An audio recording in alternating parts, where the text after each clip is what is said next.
घनः श्रीमान् श्रीरामो रघुपुङ्गवः रामभद्रः सदाचारो राजेन्द्रो जानकीपतिः अग्रगण्यो वरेण्यश्च वरदः परमेश्वरः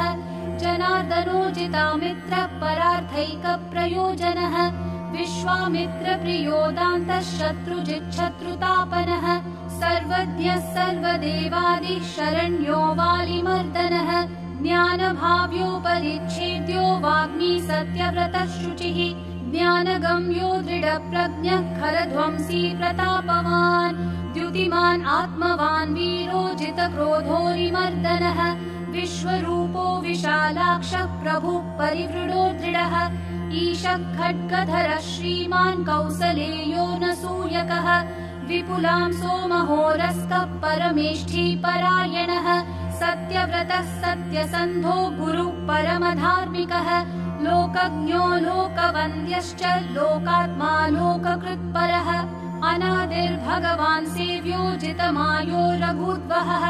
रामो दयाकरो दक्षः सर्वज्ञः सर्वपावनः ब्रह्मण्यो नीतिमान् गोप्ता सर्वदेवमयो हरिः सुन्दरः पीतवासाश्च सूत्रकारः पुरातनः सौम्यो महर्षि कोदण्डी सर्वज्ञः सर्वकोविदः कविः सुग्रीववरदः सर्वपुण्याधिकप्रदः भव्यो जितारि षड्वर्गो महोदरो घनाशनः सुकीर्तिरादिपुरुषः कान्तः पुण्यकृतागमः अकल्मषश्चतुर्बाहुः सर्वावासो दुरासदः स्मितभाषी निवृत्तात्मा स्मृतिमान् वीर्यवान् प्रभुः धीरो दान्तो घनश्यामः सर्वायुधविशारदः अध्यात्मयोगनिलयः सुमना लक्ष्मणाग्रजः सर्वतीर्थमयः शूरः सर्वयज्ञफलप्रदः यज्ञस्वरूपी यज्ञेशो जरामरणवर्जितः वर्णाश्रमकरो वर्णी शत्रुजित्पुरुषोत्तमः विभीषणप्रतिष्ठाता परमात्मा परात्परः प्रमाणभूतो दुर्ज्ञेयः पूर्णः परपुरञ्जयः अनन्तदृष्टिरानन्दो धनुर्वेदो धनुर्धरः गुणाकरो गुणश्रेष्ठः सच्चिदानन्दविग्रहः अभिवन्द्यो महाकायो विश्वकर्मा विशारदः विनीतात्मा वीतरागस्तपस्वीशो जनेश्वरः कल्याणप्रकृतिः कल्पः सर्वेशः सर्वकामदः अक्षयः पुरुषः साक्षी केशवः पुरुषोत्तमः लोकाध्यक्षो महामायो विभीषणवरप्रदः आनन्दविग्रहो ज्योतिर्हनुमत्प्रभुरव्ययः भ्राजिष्णुः सहनो भोक्ता सत्यवादी बहुश्रुतः सुखदः कारणं कर्ता भवबन्धविमोचनः देवचूडामणिर्नेता ब्रह्मण्यो ब्रह्मवर्धनः संसारोत्तारको रामः सर्वदुःखविमोक्षकृत् विद्वत्तमो विश्वकर्ता विश्वहर्ता च विश्वकृत् नित्यो नियतकल्याणः सीताशोकविनाशकृत् काकुत्स्थः पुण्डरीकाक्षो विश्वामित्रभयापहः मारीचमथनो रामो विराधवधपण्डितः दुःस्वप्ननाशनो रम्यः किरीटी त्रिदशाधिपः महाधनुर्महाकायो भीमो भीमपराक्रमः तत्त्वस्वरूपी तत्त्वज्ञस्तत्त्ववादी सुविक्रमः भूतात्मा भूतकृत् स्वामी कालज्ञानी महापटुः अनिर्विण्णो गुणग्राही निष्कलङ्कः कलङ्कः स्वभावभद्रः शत्रुघ्नः केशवस्थाणुरीश्वरः भूतादिशम्भुरादित्यस्थविष्ठः शाश्वतो ध्रुवः कवची कुण्डली चक्री खड्गी भक्तजनप्रियः अमृत्युर्जन्मरहितः सर्वजित् सर्वगोचरः अनुत्तमो प्रमेयात्मा सर्वादिर्गुणसागरः समः समात्मा समगो जटा मुकुटमण्डितः अजेयः सर्वभूतात्मा विश्वक्सेनो महातपाः लोकाध्यक्षो महाबाहुरमृतो वेदवित्तमः सहिष्णुः सद्गतिः शास्ता विश्वयोनिर्महाद्युतिः अतीन्द्र ऊर्जितः प्रांशुरुपेन्द्रो वामनो बली धनुर्वेदो विधाता च ब्रह्मा विष्णुश्च शङ्करः हंसो मरीचिर्गोविन्दो रत्नगर्भो महामतिः व्यासो वाचस्पतिः सर्वदर्पितासुरमर्दनः जानकी वल्लभ पूज्य प्रकट प्रीतिवर्धनः सम्भवोतीन्द्रियो वेद्यो निर्देशो जाम्बवत् प्रभुः मदनो मथनो व्यापी विश्वरूपो निरञ्जनः नारायणो ग्रणिः साधुर्जटायु प्रीतिवर्धनः नैकरूपो जगन्नाथः सुरकार्यहितः स्वभूः जितक्रोधो जितारातिप्लवगाधिपराजदः वसुदः सुभुजो नैकमायो भव्यप्रमोदनः चण्डांशुः सिद्धिदः कल्पः शरणागतवत्सलः अगदो रोगहर्ता च मन्त्रज्ञो मन्त्रभावनः सौमित्रिवत्सलो धूर्यो व्यक्ताव्यक्तस्वरूपधृक् वसिष्ठो ग्रामणिः श्रीमान् अनुकूलप्रियं वदः अतुलः सात्विको धीरः शरासनविशारदः ज्येष्ठः सर्वगुणोपेतः शक्तिमान् स्ताटकान्तकः वैकुण्ठप्राणिनां प्राणः कमठः कमलापतिः गोवर्धनधरो मत्स्यरूपः कारुण्यसागरः कुम्भकर्णप्रभेत्ता च गोपी गोपालसंवृतः मायाविव्यापको व्यापी रैणुकेयबलापहः पिनाकमथनो वन्द्यः समर्थो गरुडध्वजः लोकत्रयाश्रयो लोकचरितो भरताग्रजः श्रीधरः सद्गतिर्लोकसाक्षी नारायणो बुधः मनोवेगी मनोरूपी पूर्णः पुरुषपुङ्गवः यदुश्रेष्ठो यदुपतिर्भूतावासः सुविक्रमः तेजोधरो धराधारश्चतुर्मूर्तिर्महानिधिः चाणूरमर्दनो दिव्यः शान्तो भरतवन्दितः शब्दातिगो गभीरात्मा कोमलाङ्गप्रजागरः लोकगर्भः शेषशायी क्षीराब्धिनिलयो मलः आत्मयोनिरदीनात्मा सहस्राक्षः सहस्रपात् अमृतांशुर्महागर्भो निवृत्तविषयस्पृहः त्रिकालज्ञो मुनिः साक्षी विहाय सगतिः कृतिः पर्जन्यः कुमुदो भूतावासः कमललोचनः श्रीवत्सवक्षा श्रीवासो वीरः लक्ष्मणाग्रजः लोकाभिरामो लोकारिमर्दनः सेवकप्रियः सनातनतमो मेघः श्यामलो राक्षसान्तकृत् दिव्यायुधधरः श्रीमान् अप्रमेयो जितेन्द्रियः भूदेववन्द्यो जनकप्रियकृत्प्रपितामहः उत्तमः सात्विकः सत्यः सत्यसन्धस्त्रिविक्रमः सुव्रतः सुलभः सूक्ष्मः सुघोषः सुखदः सुधीः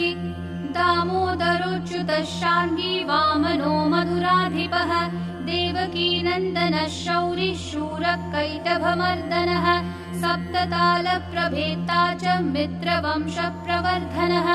कालस्वरूपी कालात्मा कालः कल्याणदः कविः संवत्सरो ऋतुः पक्षो ययनं दिवसो युगः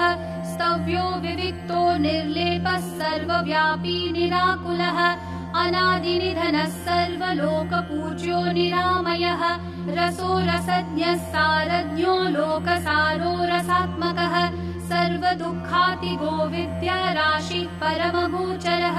शेषो विशेषो विगतकल्मषो रघुनायकः वर्णश्रेष्ठो वर्णवाह्यो वर्ण्यो वर्ण्यगुणोज्ज्वलः कर्मसाक्ष्यमरश्रेष्ठो देवदेवः सुखप्रदः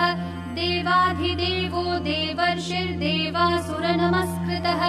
सर्वदेवमयश्चक्री शार्ङ्गपाणिरघुत्तमः मनोबुद्धिरहङ्कारः प्रकृतिः पुरुषो व्ययः अहल्या पावनः स्वामी पितृभक्तो वरप्रदः न्यायो न्यायी नयि श्रीमान्नयो नगधरो ध्रुवः लक्ष्मी विश्वम्भरा भर्ता देवेन्द्रो बलिमर्दनः वाणारिमर्दनो यज्वानुत्तमो मुनिसेवितः देवाग्रणी शिवध्यान तत्परः परमः परः सामगेयप्रियो क्रूरः पुण्यकीर्तिः सुलोचनः पुण्यः पुण्याधिकः पूर्वः पूर्णः पूरयिता रविः जटिलकल्मषध्वान्तप्रभञ्जनविभावसुः अव्यक्तलक्षणो व्यक्तो दशास्य द्विपकेसरी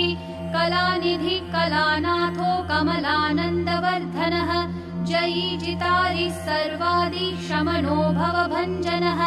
अलङ्करिष्णुरचलो रोचिष्णुर्विक्रमोत्तमः आशु शब्दपतिः शब्दागोचरो रञ्जनो रघुः निशब्द प्रणवो माली स्थूलः सूक्ष्मो विलक्षणः आत्मयोनिरयोनिश्च सप्तजिह्वः सहस्रपात् सनातनतमस्रग्वीपेशलोजविनाम्बरः शक्तिमान् शङ्खभृन्नाथ गदा पद्मरथाङ्गभृत् निरीहो निर्विकल्पश्च चिद्रूपो वीतसाध्वसः शताननः सहस्राक्ष शतमूर्तिर्घनप्रभः हृत्पुण्डरीकशयनः कठिनो द्रवयेव च उग्रो ग्रहपतिः श्रीमान् समर्थो नर्थनाशनः अधर्मशत्रुरक्षोघ्नः पुरुहूतः पुरुष्टुतः ब्रह्मगर्भो बृहद्गर्भो धर्मधेनुर्धनागमः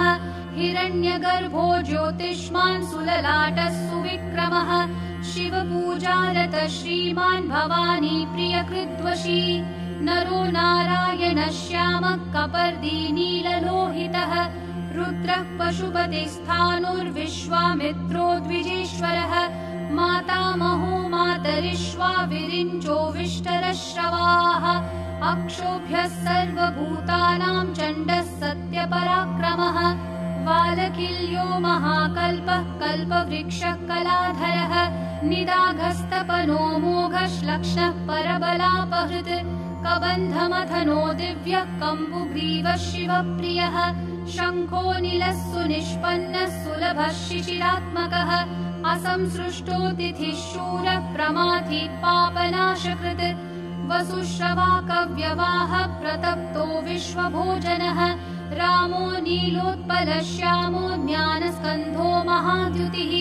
पवित्रपादः पापारिर्मणिपूरो नभो गतिः उत्तारणो दुष्कृतिः दुर्धर्षो दुस्सहो भयः अमृतेशो मृतवपुर्धर्मी धर्मकृपाकरः भर्गो विवस्वानादित्यो योगाचार्यो दिवस्पतिः उदारकीर्तिरुद्योगी वाङ्मयः सदसन्मयः नक्षत्रमाली नाकेशः स्वाधिष्ठानषडाश्रयः चतुर्वर्गफलो वर्णी शक्तित्रयफलं निधिः निधानगर्भो निर्व्याजो गिरीशो व्यालमर्दनः श्रीवल्लभः शिवारम्भः शान्तिर्भद्रसमञ्जसः भूषयो भूतिकृद्भूतिर्भूषणो भूतवाहनः अकायो भक्तकायस्थः कालज्ञानी महावटुः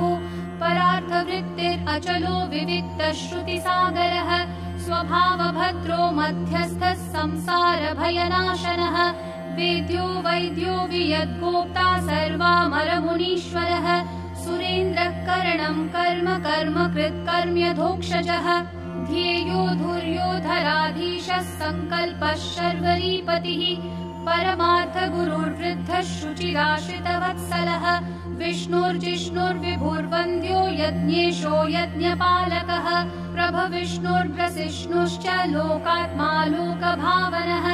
केशवः केशिहा काव्यः कविकारणकारणम् कालकर्ता कालशेषो वासुदेवः पुरुष्टुतः आदिकर्ता वराहश्च माधवो मधुसूदनः नारायणो नरो हंसो विश्वक्सेनो जनार्दनः विश्वकर्ता महायज्ञो ज्योतिष्मान् पुरुषोत्तमः वैकुण्ठः पुण्डरीकाक्षः कृष्णः सूर्यः सुरार्चितः नारसिंहो महाभीमो वक्रदंष्ट्रो नखायुधः आदिदेवो जगत्कर्ता योगीशो गरुडध्वजः गोविन्दो गोपतिर्गोप्ता भूपतिर्भुवनेश्वरः पद्मनाभो ऋषिकेशो धाता दामोदरः प्रभुः त्रिविक्रमस्त्रिलोकेशो ब्रह्मेश प्रीतिवर्धनः वामनो दुष्टदमनो गोविन्दो गोपवल्लभः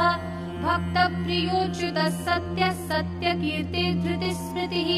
कारुण्यं करुणो व्यासः पापः शान्तिवर्धनः सन्न्यासी शास्त्रतत्त्वज्ञो मन्दराद्रिनिकेतनः बदरीनिलयः शान्तस्तपस्वी वैद्युतप्रभः भूतावासो गुहावासः श्रीनिवासः श्रियः पतिः तपोवासो मुदावासः सत्यवासः सनातनः पुरुषः पुष्करः पुण्यः पुष्कराक्षो महेश्वरः पूर्णमूर्तिः पुराणज्ञः पुण्यदः प्रीतिवर्धनः शङ्खी चक्री गदी शार्ङ्गी लाङ्गली मुसली हली किरीटी कुण्डली हारी मेखली कवची ध्वजी योद्धा जेता महावीर्यः शत्रुजिच्छत्रुतापनः शास्ता शास्त्रकरः शास्त्रं शङ्करः शङ्करस्तुतः सारथी सात्विकः स्वामी सामवेदप्रियः समः पवनसंहतः शक्तिः सम्पूर्णाङ्गः समृद्धिमान् स्वर्गदः कामदः श्रीदः कीर्तिदो कीर्तिनाशनः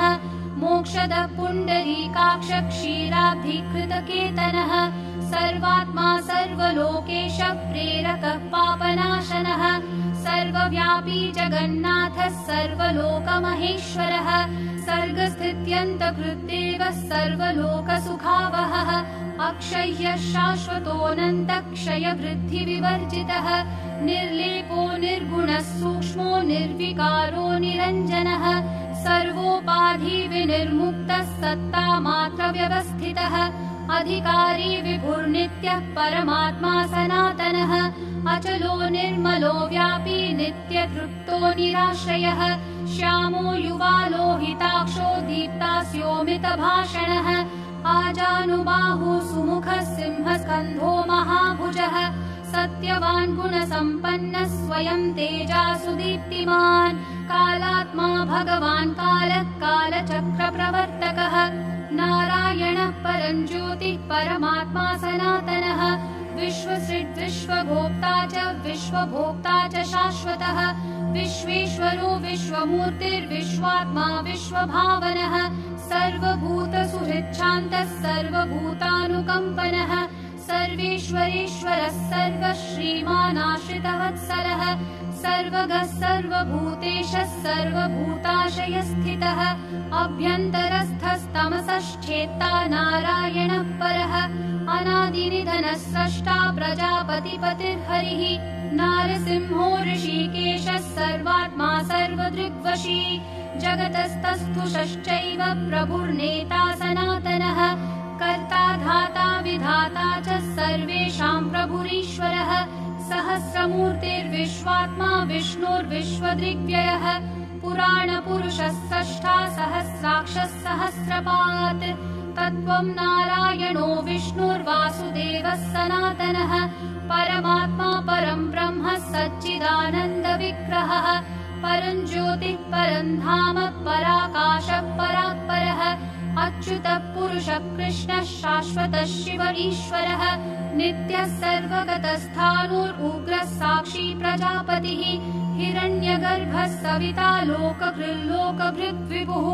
रामः श्रीमान् महाविष्णुर्जिष्णुर्देवहितावहः तत्त्वात्मा तारकं ब्रह्म शाश्वतः सर्वसिद्धिदः अकारवाच्यो भगवान् श्रीर्भूलीलापतिः पुमान् सर्वलोकेश्वरः श्रीमान् सर्वज्ञः सर्वतोमुखः स्वामी सुशीलः सुलभः सर्वज्ञः सर्वशक्तिमान् नित्यः सम्पूर्णकामश्च नैसर्गिकसुहृत्सुखी कृपापीयूषजलधिः शरण्यः सर्वदेहिनां श्रीमान् नारायणः स्वामी जगतां पतिरीश्वरः श्रीशः शरण्यो भूतानां संश्रिताभीष्टदायकः अनन्तः श्रीपति रामो गुणभृन्निर्गुणो महान्।